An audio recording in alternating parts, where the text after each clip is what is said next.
I woke up to my 8-year-old son Lucas screaming in pain again. The doctors said his broken leg would need surgery soon, or he might never walk properly again. $35,000 I did not have. My cousin Amanda suggested an online fundraiser. I was hesitant, but desperate. 3 weeks later, I could not believe it when the goal was reached. I hugged Lucas tight, promising him everything would be okay. Then Amanda stopped answering my calls. When I finally tracked her down, her words froze my blood. Before I tell you how I discovered what my cousin really did with my son's surgery money, let me know where you are watching from, and hit that subscribe button if you have ever been betrayed by family. My name is Troy Wilson, and until 6 months ago, I was just your average construction supervisor in Portland, Oregon. I am 34 years old, and for the past 3 years, I have been raising my son Lucas on my own after my wife Karen died in a car accident. We were high school sweethearts who got married young, had Lucas when we were 26, and planned a simple but good life together. That all ended on a rainy Tuesday when a truck driver fell asleep at the wheel. Since then, it has just been me and Lucas. We live in a modest 2-bedroom apartment near his elementary school. I make decent money supervising commercial construction sites, but after rent, food, after school care, and trying to put a little away for his college, there is never much left over. I could not afford private health insurance, and my company plan had a ridiculously high deductible. Still, we made it work. Lucas is a bright, cheerful kid who looks just like his mom. He loves basketball, video games, and surprisingly, cooking. Every Sunday, we make pancakes together shaped like whatever he can imagine. Our life was not perfect, but it was ours, and we were happy. All that changed on April 10th, a normal Thursday afternoon. I was finalizing permits on a new office building when I got the call from Lucas' school. He had fallen from the top of the playground climbing structure. His leg was bent at a sickening angle, bone protruding through the skin. A compound fracture, they said. I have never driven so fast in my life. The emergency room doctors stabilized him and took X-rays. Then came the devastating news. Lucas had completely shattered his femur, the largest bone in his leg. Because of how he landed, there were multiple fragments that needed to be surgically realigned with pins and plates. The orthopedic specialist Dr. Mercer explained that without the surgery, the bone would not heal correctly. At his age, this would mean a lifetime of pain, limited mobility, and likely several more surgeries as he grew. I asked the question I was terrified to hear the answer to: how much Dr. Mercer looked uncomfortable. The procedure, hospital stay, hardware, and physical therapy would total approximately $35,000. She explained they could not schedule the surgery without either insurance approval or proof I could pay. I applied for emergency Medicaid, called charities, even contacted my bank about a loan against my modest retirement account. Nothing would come through fast enough. Dr. Mercer warned that waiting too long would make the surgery more complicated and recovery more difficult. Meanwhile, Lucas was in pain, unable to attend school, and growing more depressed each day. That is when my cousin Amanda called to check on Lucas. She is my mother's sister's daughter, 5 years younger than me at 29. We had always been close growing up. I helped her move into her college dorm, celebrated when she landed her first marketing job, and listened to her relationship troubles over countless beers. She had even been a bridesmaid at my wedding. When I explained our situation, she immediately suggested an online fundraiser. She worked for a digital marketing agency and knew exactly how to set one up for maximum exposure. I was hesitant. The idea of publicly asking for money made me uncomfortable. My father raised me to believe a man should handle his own problems. But looking at Lucas pale and in pain on the couch, I swallowed my pride. Amanda came over that night. She took professional photos of Lucas in his temporary cast, wrote a compelling story, and set everything up on a popular crowdfunding platform. She assured me she would handle all the technical details since she was experienced with these campaigns. I just needed to share it with everyone I knew, she said. She set the goal at $35,000, though she warned me most campaigns never reached their targets. To my amazement, the response was overwhelming. Amanda's marketing skills turned out to be exceptional. She created engaging social media posts, contacted local community groups, and even got a small write-up in the neighborhood news section of the Portland Tribune. Within 3 weeks, the campaign had raised the full $35,000. Donations came from friends, family, colleagues, and hundreds of strangers touched by Lucas' story. I cried when the fundraiser hit its goal. That night, Lucas and I had a little celebration. I promised him he would get his surgery soon and be back playing basketball before he knew it. I called Dr. Mercer's office the next day and told them we would have the money. They scheduled the surgery for 3 weeks, out the earliest slot available. Things were finally looking up. Then Amanda became increasingly difficult to reach. At first, it was just delayed responses to texts, then unanswered phone calls. When I did manage to talk to her, she had a string of excuses about why the money had not been transferred to my account yet. The payment processor had holds on large transactions. The crowdfunding platform required additional verification. There were unexpected fees that needed to be addressed. I tried to be patient. Amanda had done us an enormous favor, and I did not want to seem ungrateful. But as the surgery date approached, my anxiety grew. Lucas' condition was not improving. The temporary cast could only do so much, and he was in constant pain, relying on medication that made him groggy and irritable. Each day that passed risked complications for his recovery. 2 weeks before the scheduled surgery, I called Amanda again. This time she sounded annoyed. She was busy with a work project and said she would get to the transfer when she had time. When I explained the urgency, she snapped that I should be more grateful for her help instead of pressuring her. The conversation left me with a knot in my stomach. That night, I could not sleep. Something did not feel right. The next morning, I tried to log into the fundraiser account to check on the status myself, but I discovered Amanda had set it up under her email and credentials. I had no direct access to any of the information. This struck me as odd. Why would she not have given me the login details for a fundraiser for my own son? I reached out to a few friends who had donated larger amounts, asking if they had received confirmation of their gifts. They all confirmed they had complete with tax receipts from the platform. The money had definitely been collected. So where was it? My friend Mike, who works in banking, advised me to formally request the funds in writing. I sent Amanda an email, copying the fundraising platform support address, stating that I needed the funds within 48 hours to secure Lucas' surgery. She responded that I was being ridiculous and should trust her to handle it. She did not copy the platform. With growing suspicion, I contacted a lawyer friend, Sarah, who agreed to look into the situation for me. She advised me that legally funds raised for a specific purpose like medical care had to be used for that purpose. If Amanda was misappropriating the money, she could face serious consequences. But proving it might be difficult without access to the account. While waiting for Sarah to research our options, I was scrolling through my social media feed when I saw something that made my blood run cold. Amanda had posted photos of herself shopping for swimsuits with the caption, "Bali, here I come in 2 weeks. Island vacation of my dreams finally happening. 2 weeks." The exact time of Lucas' scheduled surgery. It could have been a coincidence, but my instincts told me it was not. I clicked through to her profile and saw more posts about her upcoming trip. Luxury resort. First-class tickets. Private tours. When a friend commented asking how she could afford such an expensive vacation on her marketing salary, she replied with a winking emoji. Sometimes opportunities just fall into your lap. With shaking hands, I took screenshots of everything. Then I did some quick research on typical Bali vacation packages at luxury resorts. The cost for everything she was describing, approximately $30,000 to $40,000. I felt physically ill. Could she really have stolen money meant for her own cousin's child's medical care? I needed proof. I reached out to a college buddy who worked in IT security.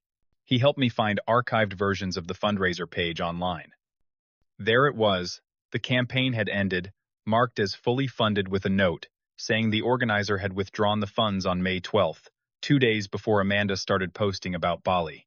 I prepared myself for the confrontation, downloading a recording app on my phone as Sarah advised. That Saturday morning, I drove to Amanda's apartment unannounced. When she opened the door in her pajamas, her face showed momentary panic before settling into forced casualness. I asked to come in, keeping my tone level. Her apartment was filled with shopping bags from expensive stores. New luggage sat in the corner, tags still attached. I commented on her upcoming trip, and she brightened apparently, thinking I did not suspect anything. She gushed about the 5-star resort, the private villa, with a plunge pool, the personal chef. Then I asked directly, "What happened to Lucas' surgery money?" Her expression changed instantly.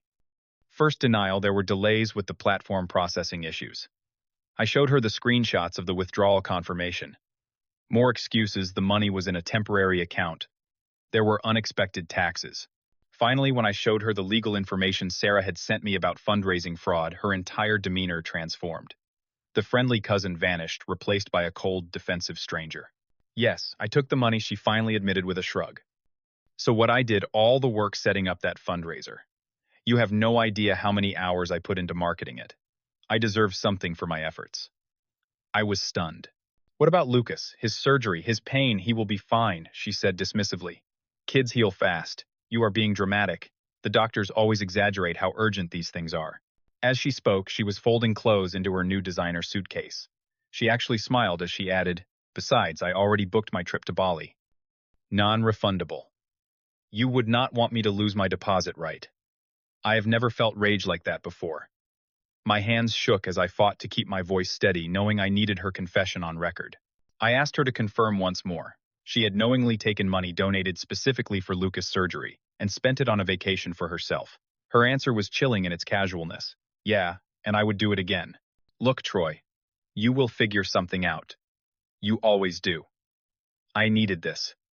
When was the last time I got to do something nice for myself? I left her apartment with the recording secure on my phone and a hole in my heart where family trust used to be. That night was the lowest point of my life. After putting Lucas to bed with his pain medication, I sat at my kitchen table and broke down completely. The surgery was scheduled for 13 days away, and I had no money to pay for it. The hospital would cancel if I could not provide payment within the week. I felt like I had failed my son in the worst possible way. Lucas found me like that, having woken up needing more pain medication. My 8-year-old son, who should never have had to be so grown up, sat beside me and asked what was wrong. I could not tell him the full truth, that his own relative had stolen money meant to help him. Instead, I said there were complications with the fundraiser money. What he said next broke me even further. "It's okay, Dad. Maybe I do not need the surgery. I can just stay home with you forever. We will figure it out." The next day, I had to face reality. I called several predatory loan companies knowing the interest rates would likely bankrupt me. I contacted the hospital to see if they offered payment plans. They did, but required 50% up front, a sum still far beyond my reach. The surgery coordinator called to confirm we would be proceeding as scheduled, needing payment confirmation within 5 days. Just as I was contemplating selling my car and anything else of value, my friend Mike showed up at my door. He had sensed something was seriously wrong from my cryptic questions about the fundraiser. After hearing the full story, he was furious but practical. He offered to loan me $5,000, his entire emergency fund. Several of my construction crew, hearing about the situation, started a collection among themselves, raising another $3,000. It was nowhere near enough, but it was a start. More importantly, it reminded me I was not alone. The next day, a local news reporter named Diane called me. Apparently, one of my co-workers had a sister who worked at the station and had mentioned my situation. Diane wanted to know if I would be willing to tell my story. I was reluctant. Exposing Amanda meant exposing our entire family to scandal and shame. My aunt and uncle would be devastated. But when Lucas cried out in pain during our conversation, my decision was made. I agreed to the interview. Before going public, I took one more step.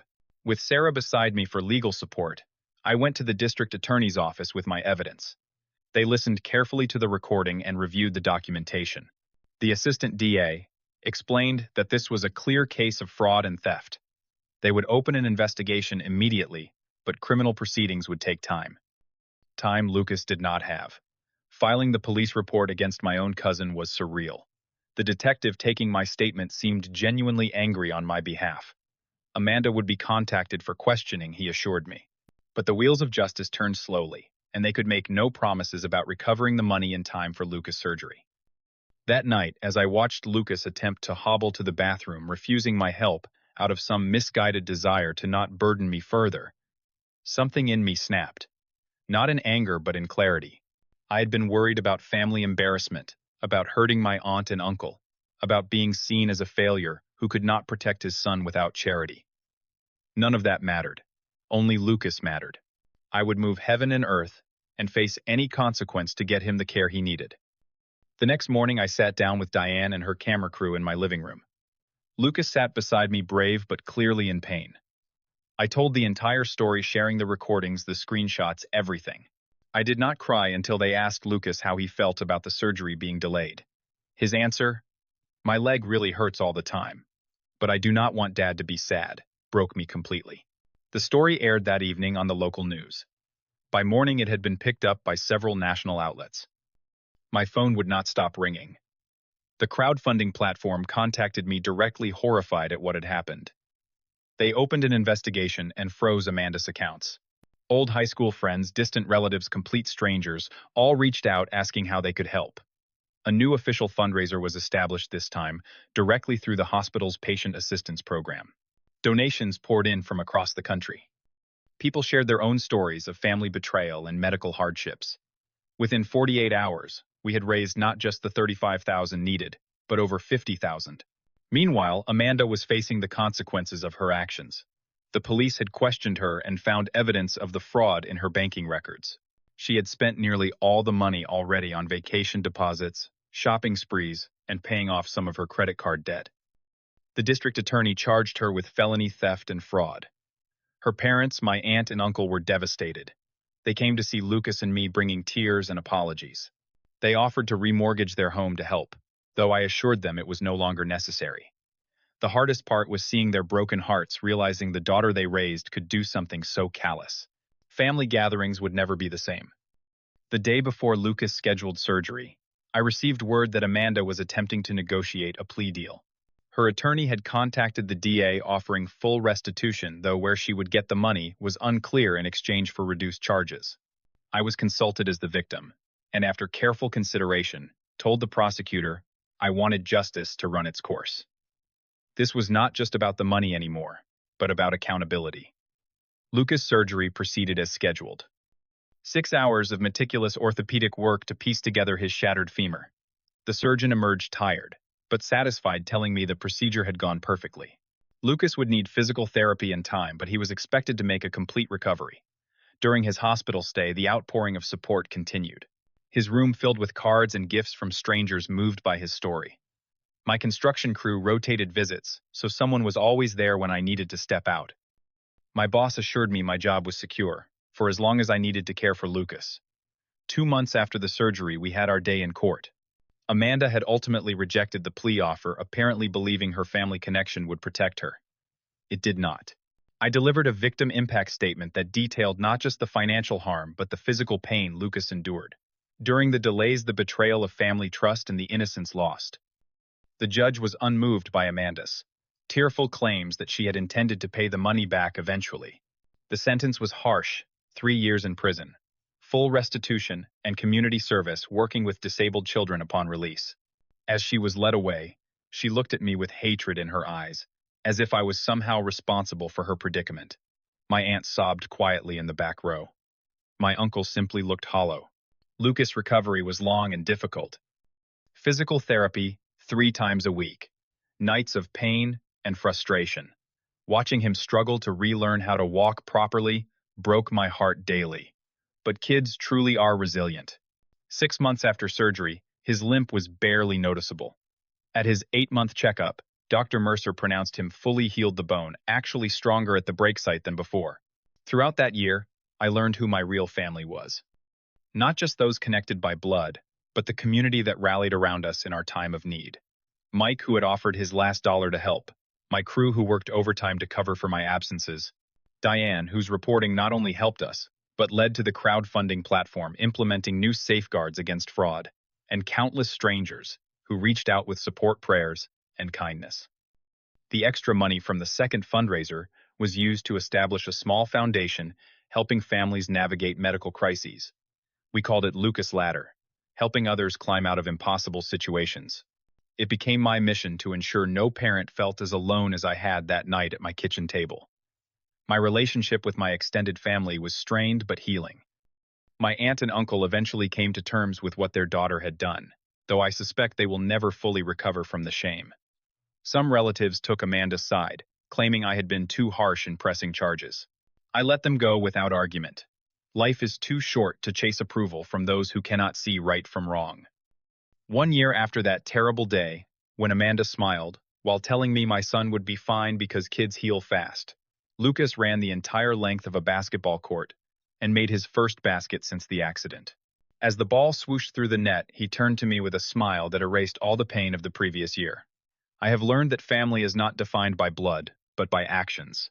That justice matters, but healing matters more.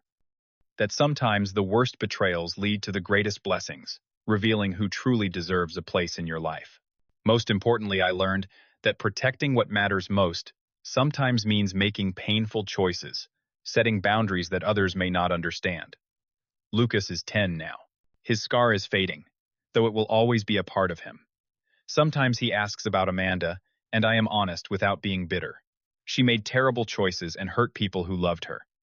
But her actions do not define our worth or our future. We get to write the rest of our story ourselves, one day at a time, surrounded by the true family we have found along the way. Have you ever had to make a difficult choice to protect someone you love?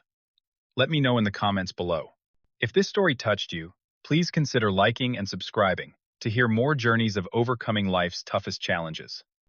And if you know someone struggling with betrayal or difficult family dynamics, share this video with them so they know they are not alone. Thank you for listening to our story. And remember, sometimes the hardest roads lead to the most beautiful destinations.